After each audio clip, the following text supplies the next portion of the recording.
खुलुमबाय गोजोन फुंबिलिनि बयनिसिमबो गाहाम हामलायनायजों लोगोसे नोंथांमोनखौ आंनि एसबी बड' निउज चेनेलाव बयखौबो बरायबावनाय थाबाय। आं सिबिरानि ब्रह्म नोंथांमोननि थाखाय आं फिन गोदान खौरां लानानै फैबावबाय। आसा खालामो खौरांखौ नोंथांमोना जोबजासिम नायलांगोन। दिनै 15 आगस्ट भारतनि उदांस्रि सान। भारतआ उदांस्रि मोननाया दिनै जों 75 बोसोर आबुं जाबाय। उदांस्रि साननि बयनिसिमबो गाहाम हामलायनायखौ जासिहरनाय थाबाय। उदांस्रि साननि सिगां आसामाव गुलि गावनाय जाथाय। समाज बेरेखा खामानि मावनो फैनायनि सन्देहआव आसामनि तिनसुकियायाव गुलि गावनाय जाथाय जादों।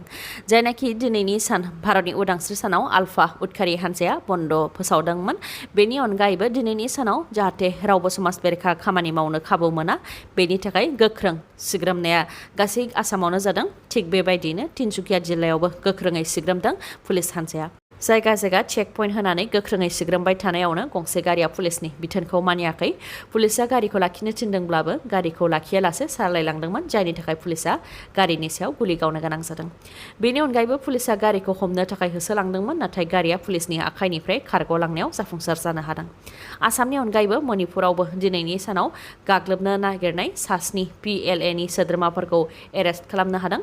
मणिपुरनि थौबल जिल्लानि एसपी H जगेश चन्द्र बिथाङा फोरमायथिनाय बायदिब्ला भारतनि उदांस्रि सान एबा दिनैनि सानाव पिपल्स लिबारेशन आर्मी PLA हाथियार लाग्रा आफादनि सोद्रोमाफोरा सोरखारि बिल्डिंफोर आरो रैखाथि हान्जानि सायाव गाग्लोबनो थांखि लानायखौ आसाम राइफल्सआ मिथिनो मोन्दोंमोन। बेनि उनावनो थौबल जिल्लानि पुलिस आरो 16 आसाम राइफल्स जथायै एरिपक बाजार, सानजा इम्फाल, सोनाब इम्फाल आरो थौबल जिल्लायाव अपारेशन खालामदोंमोन। बेयावनो सास्नि PLAनि सोद्रोमाफोरजों लोगोसे सासे उन्दै गथ'खौ हमनो हादों आरो बिसोरनिफ्राय गंनै 9mm पिस्टल, गर 35 गोथां गुलि आरो मोननै आखाइजों बानायनाय ग्रेनेड हमनो मोन्दों। गासै बर'नि थाखाय गोग्गाथाव खौरां। बाक्सा जिल्लानि एसपी मावख'आव UB कनस्टेबल महरै बिबान सामलायनाय दन्दाधर ब्रह्मआ प्रेस्टिजियास प्रेसिडेन्ट्स पुलिस मेडेलनि थाखाय सायख'जादों। गुन गोनां बिबान सामलायनायनि थाखायनो बिथांखौ बे बान्थानि थाखाय सायख'दों होननानै मिथिनो मोननाय जादों। दिल्लीयाव आलादा बड'लेण्डनि दाबि खालामनानै न'फारसे फैफिननायनि उनाव मिरु बंस'नि आफादगिरि बनजित मनजिल बसुमतारीनि खौरांगिरि मेल।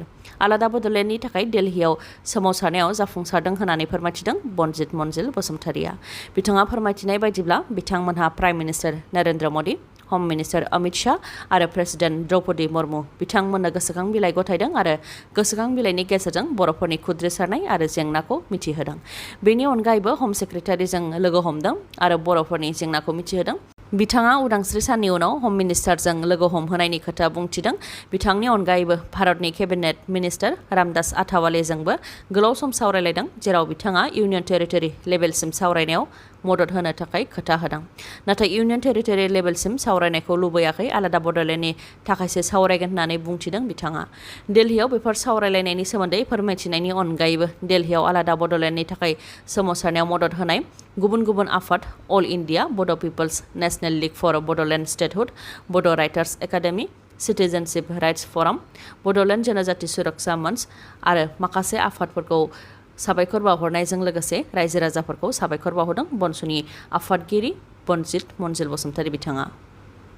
चिरां जिल्ला 31 नं सिडली बियाबाव गंथाम मडेल अंगनवाड़ी सेन्टार खुलिदों। आसाम सोरखारनि बिथोन बायदियै 31 नं सिडली बियाबनि सिङाव 413, पश्चिम सिलपटायाव 914, भावरागुरि आरो गुबुन मोनसे सेन्टार बेखेवदों। गासै मोनथाम मडेल अंगनवाड़ी सेन्टार खुलिदों, जेराव 31 नं सिडली बियाबनि MLA जयन्त बसुमतारी, MP रोनगोरा नार्जारी आरो EM रन्जित बसुमतारी बिथांमोनहा मडेल अंगनवाड़ी सेन्टारखौ बेखेवनानै होदों।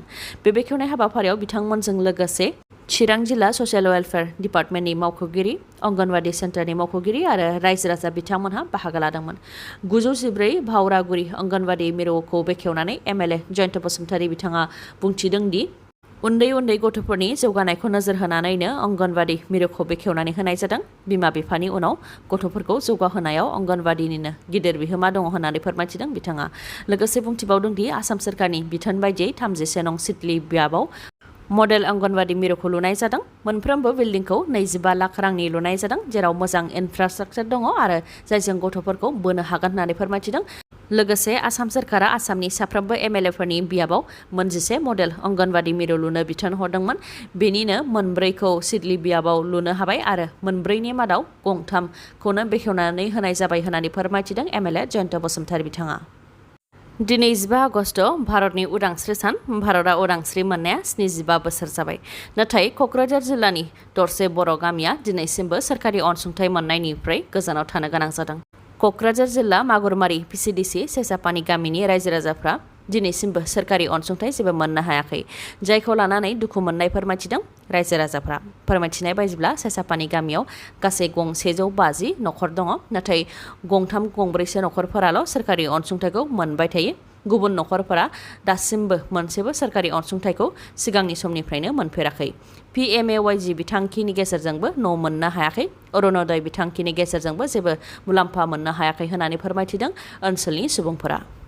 बेबायदिनो सोरखारि अनसुंथाइफोरखौ सिगांनि सोरखारनि समावबो मोनाखै आरो दा सोलिबाय थानाय सोरखारनि समावबो जेबो मोननो हायाखै होननानै दुखु फोरमायथिदों दुखुथिया रायजो राजाफ्रा। जायनाखि बिथांमोनहा गरिब दुखुथिया न'खरनि दिन हाजिरा मावनानै जायो बेनिखायनो न' लुनानै लानो हानायनिबो जेबो राहा गैया। बेनि थाखायनो जाहाथे सोलिफुबाय थानाय सोरखारा मदद होयो बेनि थाखायबो खावलायहरदों मागुरमारि पिसिडिसिनि सेसापानि गामिनि रायजो राजाफोरा। मानसि गोमानाय जाथाय पारमानिस नार्जारिया थांनाय 12 आगस्टनिफ्राय गोमानानै दङ। सनितपुर जिल्लानि ढेकियाजुलिनि दहलापारा गामिनि थेक्रा नार्जारिनि फिसाज्ला पारमानिस नार्जारिया थांनाय 12 आगस्टनिफ्राय गोमानानै दङ। सोरबाफोर नुसनबायोबा खौरां हरनो हागोन। जानबुं नाम्बारा 9401081877 नङाबा 9476681639 बे नाम्बाराव खौरां हरनो हागोन। फोरमायथिनाय बायदिब्ला पारमानिस नार्जारिनि खर'नि थासारिया बांद्राय मोजां नङा। बिसिखौ बुथारनानै खिग्रा न'नि टेंकियाव सोनानै दोननायनि सन्देहआव फिसाय बोसोर आलिखौ हमदों। बे जाथाया क'क्राझार जिल्लानि सिङाव थानाय गसाइगाव महकुमानि हारपुटायाव जादों। बोसोर आलिनि बिसि मानवारा बिबिनि गोथै देहाखौ खिग्रा न'नि टेंकिनिफ्राय बोखांनो हादोंमोन। जाथायथिलियाव गसाइगाव पुलिस बिफान, SDPO, OC आरो मेजिस्ट्रेटआ नुजाथिहैदोंमोन आरो थैनाय जाथायनि सायाव नायबिजिरनाय हाबाखौ मावदोंमोन। लोगोसे थैनाय जाथायखौ लानानै गोख्रों नायबिजिरनो थाखाय दाबि खालामदोंमोन ABMSUआबो। दाबि खालामनाय लेखायै गोख्रों संदाननायनि गेजेरजों मानवारा बिबिनिनो फिसाय बोसोर आलिखौ गसाइगाव पुलिसआ हमबाय। मानवार बिबिखौ बुथारनायाव फिसाय बोसोर आलिनिनो आखाइ दं होननानै मानवार बिबिनि न'खरनिया अजद होदोंमोन आरो माखासे जाहोननि थाखाय मोन्नैबो न'खरनि गेजेराव दावराव दावसि जादोंमोन होननानै फोरमायथिदों। बेनि अनगायैबो बोसोर आलिया बिसि मानवार बिबिखौ हाराहास्ति खालामोमोन होननानैबो मानवार बिबिनि न'खरनिफ्रा अजद होबावदों। बे अजदनि सायाव बिथा खालामनानैनो बुथारनाय जाथायनि सायाव सन्देह खालामनानै बोसोर आलिखौ गसाइगाव पुलिसआ हमदों। रायखांनो गोनांदि बुथारनानै खिग्रा न'नि टेंकियाव सोनानै दोननाय जाथाया बावैसो सिगांबो नगाव जिल्लायाव जादोंमोन।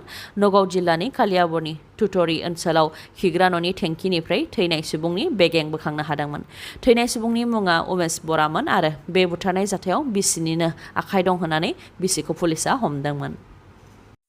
भारतआ उदांस्रि जानाया 75 बोसोर जाबाय नाथाय भारतनि उदांस्रि मोननाया 75 बोसोर जानायनि उनावबो गोजौ थाखोनि गाहाय थाखोनि होननानै सुबुंनि गेजेराव थाखो राननानै मुगैलायनाया जोबनानै थाङाखै। गोजौ थाखोनि थाखाय दैहुआव दोननाय दैखौ दिहुननानै लोंनायनि थाखायनो सासे फरायसाखौ फोरोंगिरिया बुग्लिदों जायनि थाखाय फरायसाया थैनो गोनां जादों।